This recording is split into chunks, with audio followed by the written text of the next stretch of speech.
Hello అండి. నా పేరు మహతి. నేనిప్పుడు చెప్పే కథ 'పరివర్తన'. బంగారమ్మకి పెళ్ళైన 10 సంవత్సరాలకి కొడుకు పుట్టాడు. అయితే ఆమెను దురదృష్టం వెంటాడింది. కొడుకు పుట్టిన నెల రోజుల్లోనే ఆమె భర్త మరణించాడు. దాంతో బంగారమ్మకి అనేక చిక్కులు ఎదురయ్యాయి. పట్నంలో తన తమ్ముళ్ళు ముగ్గురున్నా ఆమె పల్లెలోనే ఉండిపోయింది. భర్త తరఫున వచ్చిన 4 ఎకరాల వ్యవసాయం చూసుకుంటూ కొడుకు కేశవుడిని పెంచి పెద్ద చేసింది. కేశవుడంటే బంగారమ్మకి పంచప్రాణాలు. వాడు కోరింది క్షణాల మీద సమకూర్చేదామె. 15 ఏళ్ళొచ్చినా కేశవుడి ఒంటి మీద ఇప్పటి వరకు చెయ్యి వేసి ఎరగదు బంగారమ్మ. ఆమె ముద్దే కేశవుడిని మొండివాడిగా మార్చింది.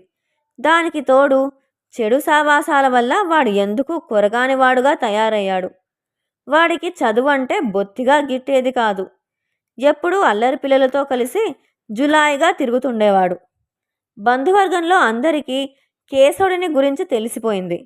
దాంతో దగ్గరి బంధువులు కూడా వాడి గురించి పట్టించుకోవడం మానేశారు. చదువుకోరా బాబు, చదువుకోకుంటే ఎందుకు పనికిరావు. నీ వయసు పిల్లలు ఎంత శ్రద్ధగా చదువుకుంటున్నారో చూడు, వాళ్ళని చూసైనా బుద్ధి తెచ్చుకో అని వాపోయేది బంగారమ్మ. తన తల్లి ఆ విధంగా వాపోయిన ప్రతిసారి కేశవుడు నిర్లక్ష్యంగా నవ్వేసి, మనకి ఉన్న పొలం ఇద్దరికీ బ్రతకడానికి సరిపోతుంది, ఇక చదువు దేనికి అనేవాడు. బంగారమ్మకి తన కొడుకుని దండించి వాణ్ణి దారిలోకి తీసుకురాగల సామర్థ్యం లేదు. అలా అని కొడుకు చెడిపోవడం చూస్తూ ఊరుకోగలదా అంటే ఊరుకోలేదు. చివరికి ఏదో విధంగా కొడుకుని దారిలోకి తీసుకురావాలని దృఢంగా నిశ్చయించుకుంది. ఆ ఏడు పంట డబ్బు చేతికి అందగానే బంగారమ్మ కొడుకుని తీసుకుని బస్తీకి ప్రయాణమైంది. కేశవుడు మొదట బెట్టు చేశాడు. అయినా ఎలాగో నచ్చజెప్పి కొడుకుని తీసుకుని బస్తీలో ఉంటున్న తన పెద్ద తమ్ముడి ఇంటికి వెళ్ళింది బంగారమ్మ. వచ్చేదానివి నువ్వు ఒంటరిగా రాకుండా ఈ ఆకతాయిని కూడా వెంటబెట్టుకుని వచ్చావేమిటి అక్కయ్యా అని అన్నాడు బంగారమ్మ పెద్ద తమ్ముడు. అతని మాటలకు నొచ్చుకున్న బంగారమ్మ, అలా అంటావేమిట్రా, వీణ్ణి నీ ఇంట ఉంచి చదివించాలని తీసుకొచ్చాను. నీ పిల్లలతో పాటే వీడు కూడా చదువుకుంటాడు అంది బంగారమ్మ. ఇది మరీ బాగుంది. వీడు మా ఇంట్లో ఉంటే మా పిల్లలు కూడా చెడిపోతారు. ఆ పని మాత్రం చేయకు అన్నాడతను. చేసేది లేక కేశవుడిని తీసుకుని రెండో తమ్ముడి ఇంటికి వెళ్ళింది బంగారమ్మ. కేశవుడిని కూడా నీ పిల్లలతో పాటు చదివించరా తమ్ముడు అంది రెండో తమ్ముడితో.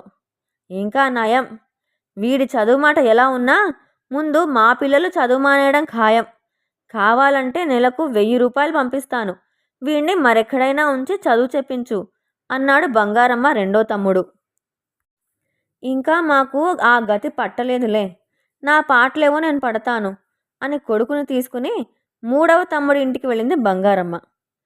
కేశవుడి మనసు అప్పటికే బాగా గాయపడి ఉంది. మామయ్యలు తనని చులకన చేసి మాట్లాడటం ఎంతో అవమానంగా అనిపించింది. అయినా వాడు పైకి ఏమీ అనలేదు. బంగారమ్మ ఆఖరి తమ్ముడు, నా వల్ల కాదు, వాడు చదువు సంధ్యలు లేని అల్లరి వెధవ, తీసుకెళ్ళు అంటూ కసిరాడు. ఇక ఓర్చుకోలేకపోయాడు కేశవుడు. అమ్మా, మన ఇంటికి వెళ్ళిపోదాం పదా, నేను మన ఊళ్ళోనే చదువుకుంటాను అన్నాడు వాడు ఉక్రోషంగా. బంగారమ్మ ఊరు చేరుకున్నాక కొడుకుని కౌగిలించుకొని, నీకు చదువు వచ్చే యోగం లేదేమో నాయనా, అయిన వాళ్ళందరూ నిన్ను కాదంటున్నారు అంటూ ఏడవసాగింది. దాంతో కేశవుడికి పౌరుషం ముంచుకొచ్చి, ఏడవకమ్మా, మామయ్యలు ఈర్షపడేలా నేను ఇక మీదట బుద్ధిగా చదువుకుంటాను అంటూ తల్లికి మాట ఇచ్చాడు. కేశవుడికి చదువు విలువ తెలిసింది. చదువు లేకపోతే ఎవరూ గౌరవించరు, పైగా చులకనగా చూస్తారు. పిల్లలు చదువుకోకపోతే తల్లిదండ్రులకి చిన్నతనంగా ఉంటుంది. వారికి నలుగురిలో అవమానం కూడా కలుగుతుంది. కాబట్టి తను ఎలాగైనా శ్రద్ధగా చదువుకోవాలి అన్నమాట ప్రకారం అటు తర్వాత కేశవుడు చెడు సావాసాలు వదిలి చదువులో పడ్డాడు. కేశవుడు పూర్తిగా పరివర్తన చెందాడని నమ్మకం చిక్కాక బంగారమ్మ, సహవాస దోషం వల్ల పెడదారిన పడిన మీ మేనలుడు